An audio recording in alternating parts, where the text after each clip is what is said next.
now we're back in Kobani, or we're back up in the towns of northern Syria, and sorry, not Kobani, Raqqa, which was essentially the ISIS headquarters.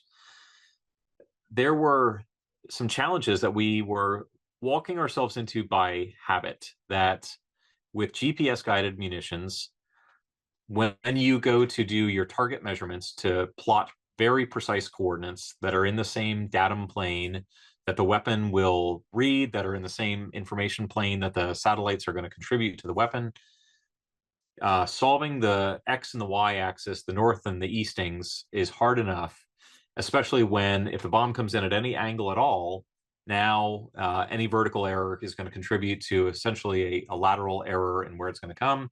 So everybody was trying to put bombs in on either 85 or 90 degree, or essentially pure vertical impact angles, because it made your GPS coordinates as accurate as possible. Well, that's great until you have adversaries that have, we saw this. I was with Horde Clifton, and we saw ISIS using a multi-story, essentially an apartment block, where I think the third floor, we were watching mass waves of drones that they were flying off of the drones to do spotting work. On the next floor or two up, there was a bunch of snipers in multiple positions that were hammering the Kurdish forces as they were going into there, the YPG and the Kurdish forces. And then on the section of the roof, they had mortars that they were using to lob indirect fire into the area. So they had turned this apartment building into a pretty effective fighting position. And there was a way that we had allowed ourselves to habituate into it, which is you're going to take your weapon, you're going to drop it right in the top. The problem is concrete with rebar in it is pretty tough on the weapons. So those a 500-pound like a GBU-38 and a GBU-12 is designed to kind of penetrate into one airspace and then detonate. And when you're trying to get into the third floor, you have third floor of a 10-floor building, attempting to penetrate 7 roof floor structures is really more than those things can do. They begin to turn, and if you use very long fuse delays to allow the weapon to delay its explosion until it gets down into those things, every floor it goes in, usually the nose is deformed, the bomb is turned a little bit, and it begins flying out the side of the building. And it detonates as it's exiting the building, doing a lot less damage than you were really hoping for. So in this event, we were doing that. We solved the problem the first time by carrying aboard penetrators that were actually optimized for doing that kind of work. The next problem is we had a availability of the fuses that are actually survivable to take those multiple consecutive hits as they pound their way through a building, and those fuses were in short supply. So gosh darn it, we can't really do effective work with our 500 pounders like we need to. We've got 2,000 pounders that'll do the job, but there's so few, and the fuses are precious.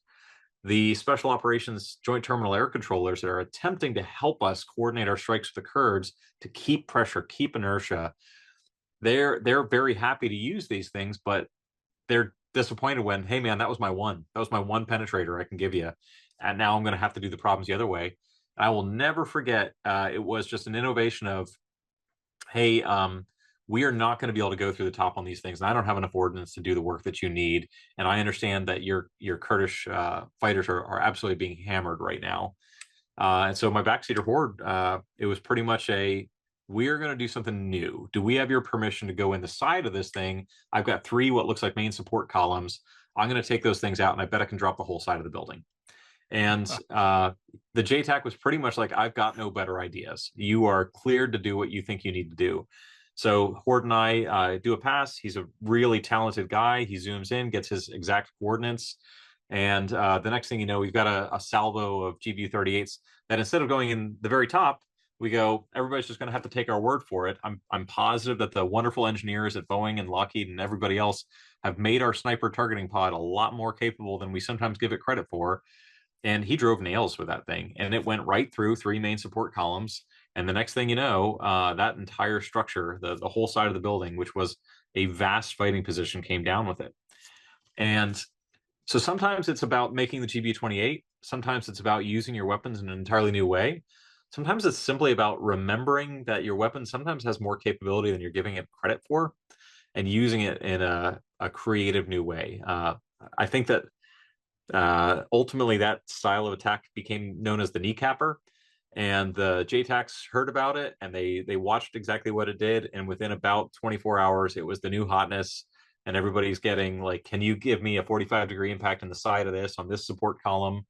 And we were able to really clear the way for a lot of effective forward motion by our ground force. Did that make its way back then to Nellis and the weapon school and the 422? I mean, how do you promulgate that? How do you get that then? You've just done something new.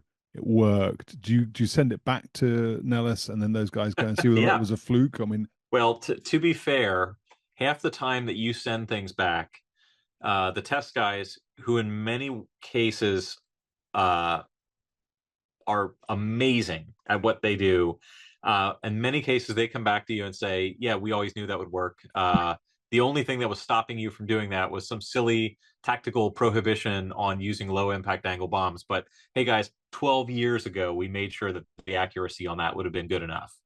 So the military arts are fickle things, right? Sometimes it's about um, a policy prohibition that says, somebody briefed somebody that, sir, your weapons are going to be the most accurate they can possibly be when they're dropped pure vertical.